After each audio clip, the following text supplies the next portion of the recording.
നവരാത്രി ആഘോഷങ്ങൾക്ക് ഇന്നലെ തുടക്കമായി. ഒക്ടോബർ 13 വിജയദശമി നാൾ. അന്ന് അനേകായിരം കുരുന്നുകളാണ് ആദ്യാക്ഷരം കുറിക്കാൻ പോകുന്നത്. തൻ്റെ പിഞ്ചോമന ആദ്യാക്ഷരം കുറിക്കുന്ന സന്തോഷത്തോടൊപ്പം തന്നെ അമ്മമാർക്കുണ്ടാകുന്ന ആദ്യത്തെ ടെൻഷനാണ് ഇനി എങ്ങനെയാണ് മക്കളെ പഠിപ്പിക്കുക എന്നുള്ളത്. ഞാൻ വിദ്യ, എൻ്റെ ക്വാളിഫിക്കേഷൻ PG ഇൻ ഇംഗ്ലീഷ് ലിറ്ററേച്ചറാണ്. ആദ്യമായി അക്ഷരം കുറിക്കുന്ന കുഞ്ഞുങ്ങളെ എങ്ങനെയാണ് പഠിപ്പിക്കേണ്ടതെന്ന് അമ്മമാർക്ക് ഒരുപാട് ടെൻഷൻ ഉണ്ടാവും. ഞാൻ ഉപയോഗിച്ച് വിജയിച്ച ടെക്നിക്സ് ഞാൻ നിങ്ങൾക്ക് പറഞ്ഞു തരാം. എൻ്റെ കുഞ്ഞ് എൻ്റെ അടുത്തിരുന്ന് പഠിക്കുന്നില്ല എന്നുള്ളത് ഒരുപാട് അമ്മമാരുടെ പരാതിയാണ്. അത് ഒഴിവാക്കാനായി അവരെന്ത് ചെയ്യും? അക്ഷരം കുറിച്ച് കുറച്ച് ദിവസം കഴിയുമ്പോൾ തന്നെ കുഞ്ഞുങ്ങളെ ട്യൂഷന് പറഞ്ഞയക്കും. ഈ ട്യൂഷൻ എടുക്കുന്ന സ്ഥലങ്ങളിൽ മിക്കവാറും ഞാൻ കണ്ടിട്ടുള്ളത് ഒരുപാട് കുട്ടികൾ ഒരുമിച്ചിരുത്തി പഠിപ്പിക്കുന്ന രീതിയാവും അവലംബിക്കുക. അപ്പോൾ കുട്ടികൾക്ക് അറ്റൻഷൻ കിട്ടുക വളരെ കുറച്ചായിരിക്കും. കാരണം ആദ്യമായി അക്ഷരം കുറിക്കുന്ന കുട്ടികൾക്കാണ് ഒരുപാട് അറ്റൻഷൻ ആവശ്യമായിട്ടുള്ളത്. ചെറിയ കുട്ടിയല്ലേ, അവർക്ക് കുറച്ചേ പഠിക്കാനുള്ളൂ എന്ന് വിചാരിച്ച് മിക്കവാറും അധ്യാപകർ ചെയ്യുന്നത് അവർക്ക് എന്തെങ്കിലും എഴുതാൻ ഇട്ട് കൊടുത്തിട്ട് വലിയ കുട്ടികൾക്ക് കൂടുതൽ ശ്രദ്ധ കൊടുത്ത് പഠിപ്പിക്കുക എന്നുള്ളതാണ്. പക്ഷേ ആ രീതി ശരിയല്ല. ഒന്ന് ആലോചിച്ച് നോക്കൂ. നമ്മളൊരു വീട് പണിയുമ്പോൾ അതിൻ്റെ ബേസ്മെൻ്റാണ് ഏറ്റവും ശക്തമായി പണിയുന്നത്. അടിത്തറ ശക്തമായിരുന്നാൽ നമുക്ക് എത്ര നില വേണമെങ്കിലും കെട്ടി ഉയർത്താൻ കഴിയും. അതുപോലെ തന്നെയാണ് വിദ്യാഭ്യാസവും. അടിത്തറ നന്നായിരിക്കണം. ചില മുതിർന്നവർ പറയുന്നത് കേൾക്കാം, അവനിപ്പോൾ കുഞ്ഞല്ലേ, വലുതാവുമ്പോൾ പഠിച്ചോളുമെന്ന്. പക്ഷേ ആ ചിന്താഗതി തന്നെ തെറ്റാണ്. അക്ഷരം നേരെ പഠിച്ചാൽ മാത്രമേ അതിനെ വാക്കാക്കാനും വാക്കുകളെ സെൻറ്റൻസ് ആക്കാനും സെൻറ്റൻസുകളെ പാരഗ്രാഫ് ആക്കാനും ഒക്കെ അവന് പറ്റൂ. അതുകൊണ്ട് ആദ്യം പഠിക്കേണ്ടത് ആദ്യം പഠിപ്പിക്കുക തന്നെ വേണം. ഇപ്പോൾ മിക്ക അമ്മമാരും വീട്ടിലിരിക്കുന്നവരല്ല, എല്ലാവരും ജോലിക്ക് പോകുന്നവരാണ്.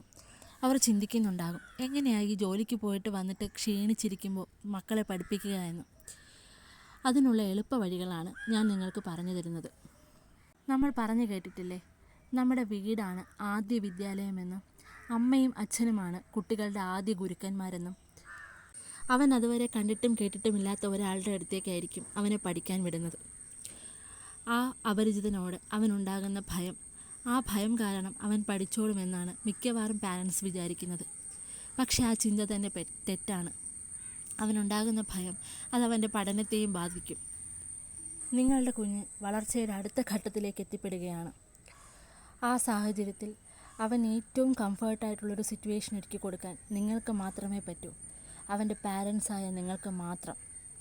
നിങ്ങളൊന്ന് ഓർത്ത് നോക്കിക്കേ, അംഗനവാടിയിലോ നഴ്സറിയിലോ അല്ലെങ്കിൽ 1ാം ക്ലാസ്സിലോ ഒക്കെ ആദ്യമായി നിങ്ങളെ ആക്കിയിട്ട് അച്ഛനും അമ്മയും മാറി നിൽക്കുമ്പോൾ നിങ്ങൾക്കുണ്ടായ ആ വിഷമം ഇപ്പോഴും നിങ്ങൾക്ക് ഓർമ്മയില്ലേ? കുട്ടിക്കാലത്ത് അമ്മയോ അച്ഛനെയോ കാണാതിരിക്കുമ്പോൾ ഉണ്ടാകുന്ന വിഷമം അത് നിങ്ങൾക്കറിയില്ലേ? അപ്പോൾ ഈ സാഹചര്യം നിങ്ങളുടെ കുഞ്ഞിനുണ്ടാകാത്ത രീതിയിൽ ആ കുഞ്ഞിനെ എങ്ങനെ കംഫർട്ടായിട്ട് വയ്ക്കാം, അതാണ് നമ്മൾ ഈ വീഡിയോയിലൂടെ പറയുന്നത്. ഒരു കുഞ്ഞിന് 5 വയസ്സോ 6 വയസ്സോ ആകുമ്പോഴേക്കും അവൻ്റെ അല്ലെങ്കിൽ അവളുടെ ബ്രെയിൻ പൂർണ്ണമായും വളർച്ചയെത്തും. അപ്പോൾ നമ്മൾ അതിന് മുൻപ് തന്നെ അവൻ ആവശ്യമായ കാര്യങ്ങൾ പറഞ്ഞു കൊടുക്കണം. നിങ്ങൾക്ക് തന്നെ അറിയാം, പണ്ടൊക്കെ അമ്മമാർ കുഞ്ഞുങ്ങൾക്ക് ആഹാരം കൊടുത്തിരുന്നതും ഉറക്കിയിരുന്നതുമൊക്കെ കഥകളും പാട്ടുകളും പറഞ്ഞു കൊടുത്തും അല്ലെങ്കിൽ കാക്കയും പൂച്ചയും അമ്പിളി മാമനെയും ഒക്കെ കാണിച്ചായിരുന്നു. പക്ഷേ ഇന്നത്തെ കുഞ്ഞുങ്ങൾക്ക് ആ എക്സ്പീരിയൻസ് ഇല്ല. അവർ കൂടുതൽ സമയവും മൊബൈലിലെ കഥകളും പാട്ടുകളുമാണ് കേൾക്കുന്നത്. ഇത്തരത്തിൽ മൊബൈൽ ഫോണിന് വേണ്ടി വാശി പിടിക്കുന്ന ഒരുപാട് കുട്ടികളെ ഞാൻ കണ്ടിട്ടുണ്ട്.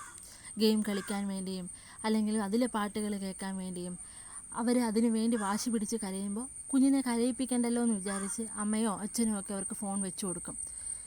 ആദ്യം നിങ്ങൾ ചെയ്യേണ്ടത് ഈ കുട്ടികൾക്ക് മൊബൈൽ അഡിക്ഷൻ ഇല്ലാതാക്കുക എന്നുള്ളതാണ്. മൊബൈൽ അഡിക്ഷൻ ഇല്ലാതാക്കാൻ വേണ്ടി നിങ്ങൾ എന്തെങ്കിലും രീതിയിലുള്ള ഇൻഡോർ ഗെയിംസോ അല്ലെങ്കിൽ ഔട്ട്ഡോർ ഗെയിംസിലോ ഒക്കെ കുഞ്ഞുങ്ങളെ ഏർപ്പെടുത്തുക. ഈ ദിവസങ്ങളിൽ അടുത്തുള്ള പാർക്കുകളിൽ കൊണ്ടുപോയി കുട്ടികളെ കളിക്കാൻ വിടുക, അല്ലെങ്കിൽ അടുത്ത വീട്ടിലെ കുഞ്ഞുങ്ങളുമായി കളിക്കാനുള്ള സാഹചര്യം ഒരുക്കി കൊടുക്കുക. മറ്റാരും കുട്ടികളോടൊപ്പം കളിക്കാനില്ല എങ്കിൽ നിങ്ങൾ തന്നെ കുട്ടികളോടൊപ്പം കളിക്കാനുള്ള സാഹചര്യം ഉണ്ടാക്കുക. അവരോട് കൂടുതൽ സംസാരിക്കുക, കൂടുതൽ അടുത്ത് ഇടപഴകാനുള്ള സാഹചര്യം ഉണ്ടാക്കുക. യാതൊരു കാരണവശാലും കുഞ്ഞുങ്ങളുടെ മുൻപിൽ വെച്ച് വഴക്കിടാതിരിക്കുക. അവർക്ക് സന്തോഷപൂർണ്ണമായ ഒരു സാഹചര്യം വീട്ടിനുള്ളിൽ സൃഷ്ടിച്ചു കൊടുക്കുക. ഇനി നിങ്ങൾ ചെയ്യേണ്ട ഒരു കാര്യം, വരുന്ന ദിവസങ്ങളിൽ പുറത്തോട്ട് പോകുമ്പോഴെപ്പോഴെങ്കിലും ഒരു പാക്കറ്റ് ക്രയോൺസും അതുപോലെ തന്നെ കുറച്ച് കളറിംഗ് ബുക്കുകളും വാങ്ങുക. ക്രയോൺസ് തന്നെ വാങ്ങണം, സ്കെച്ച് പെൻസ് ഒന്നും വാങ്ങാതിരിക്കുക. പിന്നെ ഏറ്റവും വലിയൊരു കാര്യം, കുഞ്ഞുങ്ങൾ ചുമരിൽ എന്തെങ്കിലും വരച്ച് കോറിയിടുമ്പോൾ അവരെ വഴക്ക് പറയാതിരിക്കുക. കുട്ടിക്കാലത്ത് നിങ്ങൾ പഠിച്ചിട്ടില്ലേ, മനുഷ്യർ പരസ്പരം കമ്മ്യൂണിക്കേറ്റ് ചെയ്യാൻ വേണ്ടി ആദ്യം ഉപയോഗിച്ചിരുന്നത് ഇത്തരത്തിലുള്ള ചിത്രകലകളായിരുന്നു. അവർ ചുമരുകളിൽ കോറിയിട്ടിരുന്ന അപൂർണമായ വരകൾ ഒരുപാട് പഠനങ്ങൾക്ക് സഹായിച്ചിട്ടുണ്ട്. അതുപോലെ തന്നെയാണ് കുട്ടികൾ ചുമരിൽ കോറിയിടുന്ന ഒരുപാട് അപൂർണമായ വരകൾക്ക് ഒരുപാട് എക്സ്പ്ലനേഷൻ നമുക്ക് തരാനുണ്ടാകും. അവരുടെ മനസ്സിലുണ്ടാകുന്ന ഒരുപാട് ചിന്തകളായിരിക്കും അവരെന്ത് ചെയ്യുന്നത്, ചുമരുകളിൽ കോറിയിടുന്നത്. അവനൊരു പ്രായമെത്തി കഴിയുമ്പോഴേക്കും നിങ്ങളുടെ ചുമരുകൾ നിങ്ങൾക്കൊന്നേന്ന് പെയിൻ്റ് അടിച്ച് അവ വൃത്തിയാക്കി എടുക്കാവുന്നതാണ്. അല്ല, നിങ്ങൾക്കത് വൃത്തികേടായി തോന്നുന്നു എന്നുണ്ടെങ്കിൽ നിങ്ങളുടെ വീടിൻ്റെ ഏതെങ്കിലും ഒരു ഭാഗത്ത് അവൻ എപ്പോഴും എത്തിപ്പെടാവുന്ന ഒരു സ്ഥലത്ത് ഒരു ബ്ലാക്ക് ബോർഡോ ഒരു വൈറ്റ് ബോർഡോ ഒരുക്കി കൊടുക്കുക. Child is the father of the man. ഇന്നത്തെ കുട്ടിയാണ് നാളത്തെ പൗരന്മാർ. ഇന്നത്തെ കുട്ടികളിൽ നിന്ന് നമുക്ക് ഒരുപാട് പഠിക്കാൻ കഴിയും. അവരെ നല്ല രീതിയിൽ പഠിപ്പിക്കേണ്ടത് നമ്മുടെ ചുമതലയാണ്. അവർക്ക് ശക്തമായൊരു അടിത്തറ ഉണ്ടാക്കി കൊടുക്കേണ്ടതും നമ്മുടെ ചുമതലയാണ്. ഞാൻ നിങ്ങളോട് നേരത്തെ പറഞ്ഞല്ലോ, നിങ്ങൾ ഈ ദിവസങ്ങളിൽ പുറത്ത് പോകുമ്പോൾ എപ്പോഴെങ്കിലും ഒരു പാക്കറ്റ് ക്രയോൺസും കുറച്ച് കളറിംഗ് ബുക്കുകളും വാങ്ങണമെന്ന്. അതെന്തിനാണെന്ന് ചോദിച്ചവരോട് പറയാം. എഴുത്തിനെഴുത്തി 2-3 ദിവസം കഴിഞ്ഞ് നിങ്ങൾ കുഞ്ഞുങ്ങളെ വിളിച്ച് കുഞ്ഞുങ്ങളെ അടുത്തിരുത്തി ഈ കളറിംഗ് ബുക്സിൽ നിങ്ങളുടെ കൈ പിടിച്ച് തന്നെ കുഞ്ഞുങ്ങളെ കൊണ്ട് ഇതിലേക്ക് കളർ അടുപ്പിക്കണം. ഓരോ കളറും എടുക്കുമ്പോൾ നിങ്ങൾക്ക് പറഞ്ഞു കൊടുക്കാം ഏത് കളർ എടുത്താണ് നമ്മളിപ്പോൾ പടം വരയ്ക്കുന്നതെന്ന്. നിങ്ങൾ തിരഞ്ഞെടുക്കുന്ന സമയം അതെപ്പോഴാണെങ്കിലും ഒരു 1/4 മണിക്കൂർ മതി. പക്ഷേ ആ സമയം നിങ്ങളും കുഞ്ഞും ഒരുമിച്ച് ഫ്രീ ആകുന്ന സമയമായിരിക്കണം. കാരണം എല്ലാ ദിവസവും ഇത് നിങ്ങൾ കണ്ടിന്യൂ ചെയ്ത് പോകേണ്ടതാണ്. ഒരു 21 ദിവസം നിങ്ങളിത് തുടർന്ന് ചെയ്യുക. നമ്മൾ കുഞ്ഞിന് പുതിയൊരു ഹാബിറ്റ് ക്രിയേറ്റ് ചെയ്തെടുക്കുകയാണ്. അതായത് നിങ്ങൾക്കറിയാമല്ലോ, നിങ്ങളുടെ കുഞ്ഞ് പാൽ കുടിക്കുന്നതിനൊരു സമയമുണ്ടാവും, അവൻ ദിവസവും ഉറങ്ങുന്നതിനൊരു സമയമുണ്ടാവും, ഭക്ഷണം കഴിക്കുന്നതിന് അവനൊരു സമയമുണ്ടാവും, അതുപോലെ ഓരോ കാര്യവും ചെയ്യുന്നതിന് അവനൊരു സമയമുണ്ടാവും, കൃത്യമായ സമയമുണ്ടാവും. അതുപോലെ നമ്മൾ പുതിയൊരു കാര്യത്തിന് വേണ്ടി അവന് പുതിയൊരു സമയം ക്രിയേറ്റ് ചെയ്ത് കൊടുക്കുകയാണ്. അവൻ അറിയാതെ അവനിലേക്ക് ആ സ്വഭാവം വളർത്തിയെടുക്കുകയാണ്.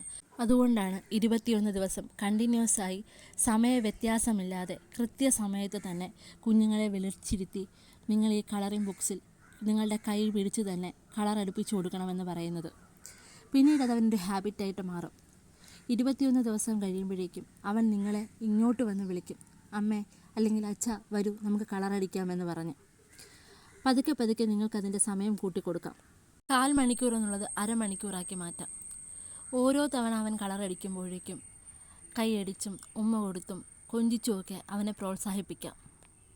ആദ്യം കുഞ്ഞ് അക്ഷമ കാണിക്കും. കാരണം ഒരിടത്തിരുന്ന് അവർക്ക് ശീലമില്ലല്ലോ.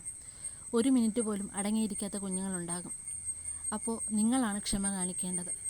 കുഞ്ഞുങ്ങളെ തിരികെ വിളിച്ചു കൊണ്ടുവരിക, അവനെ കൊഞ്ചിപ്പിക്കുക, പ്രോത്സാഹിപ്പിക്കുക, വീണ്ടും അവനെ കൊണ്ട് കളർ ചെയ്യിപ്പിക്കുക. പതിയെ അതവനൊരു ശീലമായി മാറും. നിങ്ങൾ വിചാരിക്കുന്നുണ്ടാകും കളർ അടിക്കുന്നതിനെ പറ്റി മാത്രമല്ലേ പറയുന്നു എന്നുള്ളത്. അക്ഷരം പഠിപ്പിക്കുന്നതിനെ പറ്റി നമുക്ക് സംസാരിക്കാം. അക്ഷരം നമുക്ക് പതുക്കെ പഠിച്ചാൽ മതി. ഇനി ക്രയോൺസ് വാങ്ങുമ്പോൾ ശ്രദ്ധിക്കേണ്ട കാര്യം, ഒരുപാട് വില കൂടിയ ക്രയോൺസ് വാങ്ങരുത്.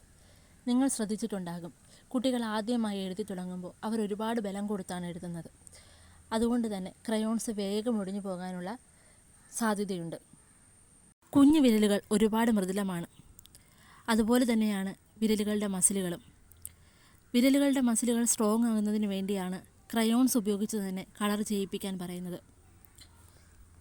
അച്ഛനും അമ്മയ്ക്കും സമയമില്ലെങ്കിൽ കുഞ്ഞുങ്ങളോടൊത്ത് ഏറ്റവും കൂടുതൽ സമയം ചിലവഴിക്കുന്നവർക്കും ഇത്തരത്തിൽ ഈ ടെക്നിക്കുകൾ ഉപയോഗിച്ച് കുഞ്ഞുങ്ങളെ പഠിപ്പിക്കാവുന്നതാണ്. ഇത്രയും നേരം എന്നെ കേട്ട എല്ലാവർക്കും നന്ദി, നമസ്കാരം. അക്ഷരം പഠിപ്പിക്കുന്നത് എങ്ങനെയാണെന്ന് ഞാൻ അടുത്ത വീഡിയോയിൽ പറയുന്നതാണ്. വീഡിയോ ഇഷ്ടപ്പെട്ട എല്ലാവരും ലൈക്ക് ചെയ്യണം, നിങ്ങളുടെ അഭിപ്രായങ്ങൾ രേഖപ്പെടുത്തണം. പിന്നെ ഇത് ഉപകാരപ്രദമാവും എന്ന് തോന്നുന്ന നിങ്ങളുടെ ഫ്രണ്ട്സിന് ഇത് ഷെയർ ചെയ്യുക. ഇതുവരെ എൻ്റെ ചാനൽ സബ്സ്ക്രൈബ് ചെയ്യാത്തവർ ചാനൽ സബ്സ്ക്രൈബ് ചെയ്യുക.